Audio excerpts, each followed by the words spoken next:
22 जनवरी 2024 में होने वाले राम मंदिर के इनॉग्रेशन के लिए भक्तों पर रोक लगा दी गई है, जिसमें मुसलमानों की बहुत बड़ी जीत हुई है। साथ ही राम मंदिर पर अलकायदा का खतरा मंडरा रहा है, क्योंकि अलकायदा ने राम मंदिर को लेकर बहुत बड़ी धमकी दी और साथ ही ओवैसी साहब ने भी बाबरी मस्जिद को लेकर एक बड़ी चेतावनी जारी की है। पूरी वीडियो विस्तार से समझेंगे। उससे पहले अस्सलाम वालेकुम वरहमतुल्लाहि वबरकात। अल्लाह के नाम से शुरू, जो बड़ा मेहरबान और निहायत रहम करने वाला है। मैं हूं मोहम्मद हफीज अंसारी और आप देख रहे हैं द पॉलिटिकल। 6 दिसंबर 1992 को भक्तों द्वारा ऐसे हिंदुत्व नेता, ऐसे हिंदुत्व भक्त जिन्होंने सुप्रीम कोर्ट को, भारतीय संविधान और कानून को पैरों तले कुचलकर बाबरी मस्जिद को तोड़ दिया और शहीद कर दिया। जिन भक्तों ने बाबरी मस्जिद को तोड़ा उन पर खुदा की मार पड़ी है, क्योंकि जिन भक्तों ने बाबरी मस्जिद को शहीद किया उन भक्तों की गिरफ्तारियां शुरू हो गई है। कर्नाटका में 50 साल उम्र के एक व्यक्ति जिसने 6 दिसंबर 1992 को बाबरी मस्जिद को तोड़ा था, उसे गिरफ्तार कर लिया गया। और साथ ही नरेंद्र मोदी जी ने तमाम भक्तों को 22 जनवरी 2024 राम मंदिर के इनॉग्रेशन पर आने पर भी प्रतिबंध लगा दिया है। मोदी जी ने चेतावनी दिया है कि कोई भी भक्त कोशिश करे कि वो 22 जनवरी को राम मंदिर के पास नहीं पहुंचे, बल्कि वो अपने घरों पर ही दिया जला ले। यानी जिन लोगों ने बाबरी मस्जिद को तोड़ा और जिन लोगों का सबसे ज्यादा अधिकार राम मंदिर के इनॉग्रेशन पर था, उन पर नरेंद्र दामोदर दास मोदी जी ने रोक लगा दी है। यह खुदा की मार नहीं तो और क्या है। और इस पूरे खबर पर मुसलमानों की बहुत बड़ी जीत हुई है। वो कैसे? 6 दिसंबर 1992 को जिस व्यक्ति ने बाबरी मस्जिद के गुंबद पर चढ़कर सबसे पहला हथौड़ा चलाया था, वो व्यक्ति, उसका नाम बलबीर सिंह है, उसने इस्लाम धर्म को कबूल कर लिया है। बलबीर सिंह ने 6 दिसंबर 1992 को सबसे पहले गुंबद पर चढ़कर हथौड़ा चलाया था। लेकिन बाबरी मस्जिद तोड़ने के बाद वो खुश नहीं हुआ, बल्कि वो परेशान और गमगीन रहने लगा। पीड़ा में वो जिंदगी गुजारने लगा, शर्मिंदगी में वो डूब चुका था। उसे काफी टेंशन होती थी कि उसने इतना बड़ा पाप किया है। सुकून की तलाश में बलबीर सिंह इस्लाम की तरफ दौड़ा और आखिरकार वो मुसलमान हो गया। जिस बलबीर सिंह ने राम मंदिर को बनाने के लिए बाबरी मस्जिद को तोड़ा था, उस बलबीर सिंह ने अपनी जिंदगी में 100 से ज्यादा मस्जिदें बनवाई हैं और इस्लाम धर्म कबूल करके बलबीर सिंह ने अपना नाम आमिर रखा था। और आज बलबीर सिंह अपनी पूरी जिंदगी मस्जिदों की हिफाजत करता रहा और मस्जिदों को बनाता रहा। और आखिरकार 24 जुलाई 2021 को बलबीर सिंह की हैदराबाद में संगीन हालात में मौत हो जाती है। पुलिस का मानना है कि किसी ने इसका खून तो नहीं किया, पर यह बहुत संगीन हालात में उसकी मौत हो जाती है। तो एक आरएसएस का वर्कर, एक हिंदुत्व नेता जिसने राम मंदिर को बनाने के लिए बाबरी मस्जिद को तोड़ दिया, शहीद कर दिया, वही व्यक्ति प्रायश्चित करके 100 से ज्यादा मस्जिदें बना देता है और खुद इस्लाम धर्म को कबूल कर लेता है। तो यह मुसलमानों की जीत नहीं तो फिर और क्या है। साथ ही अब भी 22 जनवरी 2024 में होने वाले राम मंदिर के इनॉग्रेशन पर बहुत बड़ा खतरा मंडरा रहा है, क्योंकि अलकायदा ने पहले ही राम मंदिर पर एक बहुत बड़ी धमकी दे डाली थी। 7 जनवरी 2023 जब अलकायदा की एक मैगजीन में एक पत्रिका छपता है जिसमें कहा जाता है कि अल्लाह के नाम पर राम मंदिर को तोड़ दिया जाएगा।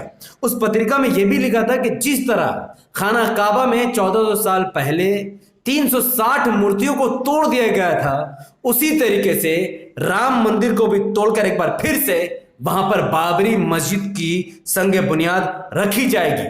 और उस अलकायदा की उस पत्रिका, उस मैगजीन में भारत के मुसलमानों को भड़काया गया था कि वो हिंदुत्व सरकार के खिलाफ एक जंग छिड़ दे, एक मोर्चा खोल दे, ताकि तुम्हें तुम्हारी मस्जिद वापस मिल सके। लेकिन अलकायदा को शायद ये बात नहीं पता थी कि भारत के मुसलमान बाबा साहब अंबेडकर द्वारा लिखे गए संविधान पर पूरा भरोसा करते हैं। क्योंकि भारत का जो संविधान है उसका article 25 right to freedom of religion देता है, जिसका मतलब है कि भारत का कोई भी धार्मिक हो, कोई भी धर्म हो, वो अपने धर्म को आजादी के साथ पालन कर सकता है। अगर वो मुसलमान है तो पूरा इस्लाम धर्म में जो भी अधिकार है वो उसको पूरे तरीके से उस पर अमल कर सकता है। उसी संविधान का आर्टिकल 15 कहता है प्रोहिबिशन डिस्क्रिमिनेशन ऑफ रिलीजन, जिसका मतलब होता है कि धर्म के आधार पर किसी के साथ भी गलत कार्य नहीं किया जाएगा, छूत अछूत का व्यवहार नहीं किया जाएगा, धर्म के नाम पर कोई भी कानून नहीं बनाया जाएगा। और उसी संविधान का आर्टिकल 29 कहता है अल्पसंख्यक वर्गों के हितों का संरक्षण खुद सरकार की जिम्मेदारी है। इससे यह समझ में आता है कि अगर भारत के 25 करोड़ मुसलमानों को अपनी मस्जिद को वापस लेना है तो उन्हें सिर्फ अपनी सरकार बनानी होगी, उन्हें सिर्फ अपना नेता चुनना होगा। और सवाल यही पैदा होता है कि भारत के मुसलमान किससे अपना नेता चुने और कैसे अपनी सरकार बनाए। क्या भारत के मुसलमान उस राहुल गांधी को अपने नेता मान ले जो आज राम मंदिर के साथ है? क्या भारत के मुसलमान उस प्रियंका गांधी को अपने नेता मान ले जो राम मंदिर के साथ है? क्या भारत के मुसलमान ममता बनर्जी को अपने नेता मान ले जो राम मंदिर के साथ है? क्या भारत के मुसलमान तेजस्वी यादव को अपने नेता मान ले जो राम मंदिर के साथ है? आरजेडी हो, जेडीयू हो, एसपी हो, बीएसपी हो, यहां तक क्या अखिलेश यादव कह रहे हैं और तेजस्वी यादव के भाई कह रहे हैं कि अगर वो सरकार में होते तो राम मंदिर पहले ही बना देते। तो ऐसे नेताओं को भारत के मुसलमान अगर नेता मान लेगा तो बाबरी मस्जिद कभी भी बनने वाली नहीं है। हमें ऐसे नेता की जरूरत है जो आज भी बाबरी मस्जिद के साथ खड़ा है। वो असदुद्दीन ओवैसी साहब है। आज भी ओवैसी साहब अकेले बाबरी मस्जिद के साथ खड़े हैं और वो बार बार चेतावनी दे रहे हैं कि हमने एक मस्जिद खो दी है, दोबारा कोई भी मस्जिद खोने की वो उम्मीद नहीं कर रहे हैं, ना ही वो खोना चाहते हैं। तो अगर भारत के 25 करोड़ मुसलमान असदुद्दीन ओवैसी साहब को अपना नेता मान लेंगे और एआईएमआईएम पार्टी को अगर वोट करेंगे तो बहुमत से उनकी सरकार बन सकती है और सरकार बनने के बाद वो अपनी मस्जिद बना सकते हैं। अगर किसी को लगता है कि ये वीडियो भड़काऊ है और हिंदू धर्म के खिलाफ है तो वो गलत है। देखिए, बाबरी मस्जिद को तोड़ा जाना यह संविधान के खिलाफ था, यह कानून के खिलाफ था, सुप्रीम कोर्ट के खिलाफ था। सुप्रीम कोर्ट ने भी इस बात को माना है कि बाबरी मस्जिद वहां पर 450 साल से थी, 450 साल से वहां पर नमाज पढ़ी जा रही थी। सुप्रीम कोर्ट ने यह भी कहा कि राम मंदिर के तोड़े जाने के कोई भी सबूत वहां पर नहीं मिले हैं। हिंदू पक्ष का दावा पूरी तरीके से गलत है और मुस्लिम पक्ष अपनी जगह मजबूत है। वहां पर बाबरी मस्जिद थी और 450 साल से नमाज पढ़ी जा रही थी और मुसलमान तब तक नमाज पढ़ रहे थे जब तक कि वहां पर जबरदस्ती मूर्तियों को चोरी छुपे वहां पर डाला नहीं गया। मुसलमानों के साथ बहुत बड़ा अन्याय हुआ है और सुप्रीम कोर्ट खुद भी इस बात को फैसले में कह रहा था कि अगर ये मुस्लिम पक्ष के फैसला ये नहीं जाता अगर मुस्लिम पक्ष के पास तो ये डेमोक्रेसी पर बहुत बड़ा कलंक है, बहुत बड़ा खतरा है। तो खुद इस देश का सुप्रीम कोर्ट ये मानता है कि वहां पर बाबरी मस्जिद थी। 450 साल पहले कोई मंदिर तोड़कर मस्जिद नहीं बनाई गई थी, बल्कि मुसलमानों के जमीन पर ही बाबरी मस्जिद को बनाई गई थी। और सुप्रीम कोर्ट यह भी मानता है कि वहां पर कोई राम मंदिर नहीं था, वहां पर राम जन्मभूमि कभी थी ही नहीं, यह सिर्फ और सिर्फ एक प्रोपेगेंडा है। लेकिन सुप्रीम कोर्ट ने यह फैसला मुसलमानों के पक्ष में इसलिए नहीं दिया, इसलिए राम मंदिर के पक्ष में यह फैसला दिया ताकि देश में दंगा ना भड़के। इससे यह भी सिद्ध होता है कि भारत का मुसलमान कभी भी देश में दंगा नहीं भड़काता, बल्कि भारत का मुसलमान संविधान पर विश्वास रखता है। और सुप्रीम कोर्ट यह बात जानता था अगर यह फैसला बाबरी मस्जिद के हित में चले जाता तो देश में आरएसएस, विश्व हिंदू परिषद, बजरंग दल जैसे संगठन देश का पूरा माहौल खराब कर देते, महिलाओं का बलात्कार करते, पूरे देश में दंगा का माहौल खड़ा कर देते, जिससे देश का बहुत ज्यादा नुकसान होता। तो देश हित में बाबरी मस्जिद के खिलाफ सुप्रीम कोर्ट ने फैसला दिया, लेकिन सुप्रीम कोर्ट का फैसला असल में मुसलमानों के लिए बहुत बड़ी जीत थी, क्योंकि जब सुप्रीम कोर्ट ही ये बात कह रहा है कि वहां पर राम मंदिर थी ही नहीं, कोई प्रमाण वहां पर मिला ही नहीं, तो फिर यहां पर ये जीत मुसलमानों की तो हुई। यहां पर तो हिंदू धर्म का कोई बात ही नहीं है।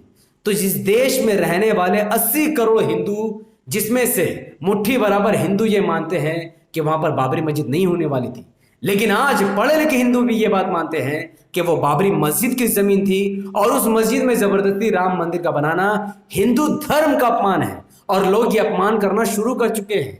हनुमान जी के यहाँ हेलीकॉप्टर लगाकर ये लोग उसको उड़ा रहे हैं, ये अपने आप में हिंदू धर्म का अपमान है। और जिन लोगों ने बाबरी मस्जिद को तोड़ा उन्हीं को राम मंदिर आने पर रोक लगा दी गई है। और जिसने बाबरी मस्जिद को तोड़ने में कुछ भी नहीं किया, राम मंदिर को बनाने में कुछ भी नहीं किया, वो नरेंद्र मोदी जी राम मंदिर को अकेले इनॉग्रेशन कराना चाहते थे। तो यहां पर यह सिद्ध होती है कि जिन लोगों ने बाबरी मस्जिद को तोड़ा है उन पर खुदा की मार पड़ी है, उनकी गिरफ्तारियां हो या फिर उन पर राम मंदिर को जाने में रोक लगी हो, यह अल्लाह की मार है।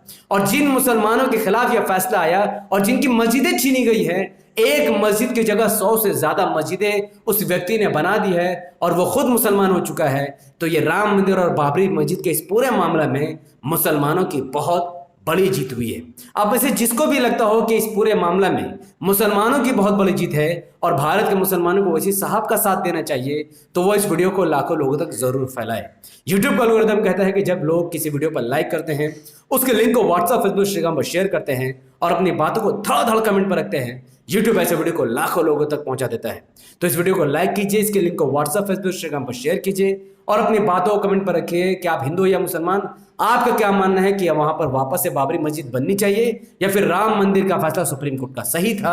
अपनी बात कमेंट पर जरूर दीजिए। हमारे YouTube चैनल द पॉलिटिकल को सब्सक्राइब कीजिए, बेल आइकन घंटी कीजिए। अगर आप सब इस वीडियो को हमारे Facebook channel the political news पर देख रहे थे तो इसे लाइक और फॉलो कीजिए, 5 बड़े ग्रुप में शेयर कीजिए। मुझे अपनी दुआ में याद रखें। बहुत बहुत शुक्रिया। अस्सलाम वालेकुम व रहमतुल्लाहि व बरकातहू। मैं था मोहम्मद हफीज अंसारी और आप देख रहे थे द पॉलिटिकल।